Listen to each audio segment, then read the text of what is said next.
Speaking about messages, Rio, I saw you put out something very powerful yesterday on your Instagram and your Twitter as well. You were defending Vinicius Junior. Obviously, he was again victim of racist chants by opposing fans. Real Madrid played Valencia yesterday. They lost 1-0. And then, he started getting like booed on and, chanting negative things. I think they were calling him a monkey and stuff like that.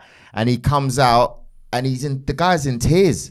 He's literally distraught. And not only is it a bad situation, but he's actually not defended really by commentators, journalists post-match. But the journalist was almost kind of like, this didn't happen, he's mistaken. That was the angle they came out with it. It's like the third time it's happened. The commentator was just like, we need to do something about racism, but he instigated the situation. And then the commentators, post-match, obviously you had they were asking Ancelotti questions, and Ancelotti rightfully said, I don't want to talk about the football. I want to talk about what's happened here today. Rio, what was your post about? Yeah, listen, it was in response to the treatment that Vinicius Junior got last night. I think at the game, this isn't the first time. I've been watching it from afar for a while now, and all season at various different locations, different stadiums in La Liga, he's been getting this type of treatment. Monkey chants, it's just racist behaviour. It's just been a joke. And nothing seems to be happening. And I'm sitting there watching this young superstar, this young black guy playing the game that he loves in another country, bringing joy to millions of people around the world, Spain, and then he's subjected to this on a regular basis. And people trying to hide it. And I saw Ancelotti, and shout out Ancelotti, Carlo Ancelotti, for coming out and speaking so passionately and in defence of his player. When you got people or journalists and people in the media, especially in that country, talking and trying to justify or play down the actions of some of these ignorant people that have been doing this, and he's been subjected to this, and they're going, oh no, but they didn't say this, or they didn't say that. It wasn't quite like this. Why are you trying to make excuses for? It's a joke. I can't believe it. Listen, I'm angry, let alone, can you imagine being his mum and his dad? It's just about coming together. I think the players nowadays have got such huge platforms that we never had when we played. They're so fortunate in some ways to have the big platforms that they do. They're bigger than all the big media companies individually, let alone together. They need to come together. We need to come together, even the players that from past and the players that are playing currently, and have a unified approach at this. And I think the only way that people are going to listen is if players just step away from games and say, listen, this weekend we ain't playing.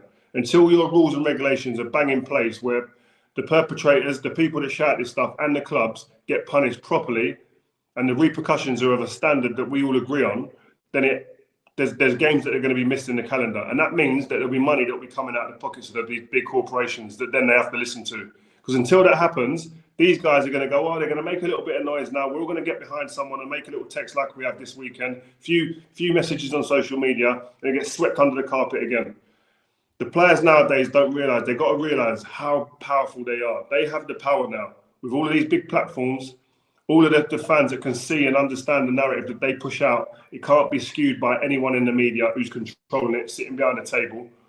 They have the control, man. We have to come together and take it. Like I said, players from past, players from the present, people in the media who have a voice as well, have to come together and speak, because this is just going to keep on happening, man. I want to ask, have you spoken to Vinny Junior at all, considering all of this? Yeah, well, he messaged me after the post. I put out within minutes, so he was on social media. So just to say thank you. And then he posted his message, which was a really powerful message. But again, I've had other players reach out to me, Clarence Seedorf, among others. They're like, listen, let's kind of come together with the players of the past, players of now and the present. But there has to be a unified approach, and I think we've always looked at this as too singular and too individual. I have an issue, I deal with it on my own. I ain't strong enough or powerful enough to kind of make the big enough waves that can affect the whole game. Romelu Lukaku can't do it on his own. Mario Balotelli can't do it on his own. Jerome Boateng can't do it on his own. Vinicius Junior can't do it on his own. Mbappe, as big as he is, couldn't do it on his own. You need a team, you need a group, man. This is a team sport, that means something. And you go into battle to win games together. You've got to go into battle off the pitch to sort big causes that can have a massive impact, not only in the game, but socially as well. So I think it's times now, man. And I think that's my big call to all the players. understand how powerful you are as a group, rather than looking at yourselves as individuals. Because we're all going to sit there and message Vinicius, but what's going to be done behind the scenes that puts these big corporations, puts the clubs, puts the authorities, the associations under immense pressure. There you go. Can you imagine the repercussions now if Real Madrid, instead of taking the knee this weekend, just left? Line up and leave. Exactly. Just all of you leave. Just straight off the bat leave. Unbelievable shout. It wasn't that it was going to change the world. It's just it keeps the conversation going, keeps racism, discrimination at the top of the conversation. Because like I said, the powers that be, a lot of them, not all of them, but a lot of them are happy to see those type of actions go out the window because it takes the focus somewhere else. Even the journalists, I see some of the journalists trying to justify it. That is like, and it's so embarrassing. But what that tells me, they have the platform to do that and the confidence to do that because they know that there's not going to be no repercussions for them. They can to go on TV and to say it's because Vinicius is dancing. That's why this is happening. What type of an excuse is that? Or he's instigated it. My man goes and gets a red card afterwards as well. And the guy was crying, you know, Rio. We've got videos that he was actually crying tears. The people that make these decisions as well, they're never going to have to go through this. They have never been through this, and their kids will never have to go through this. That's why the severity that they deal with it isn't where it should be, because they don't know what this feels like. And it's bad to say that, but that's a fact. Because if it happened to them, they would attack this very differently with different energy. Trust me. Yeah, it's true.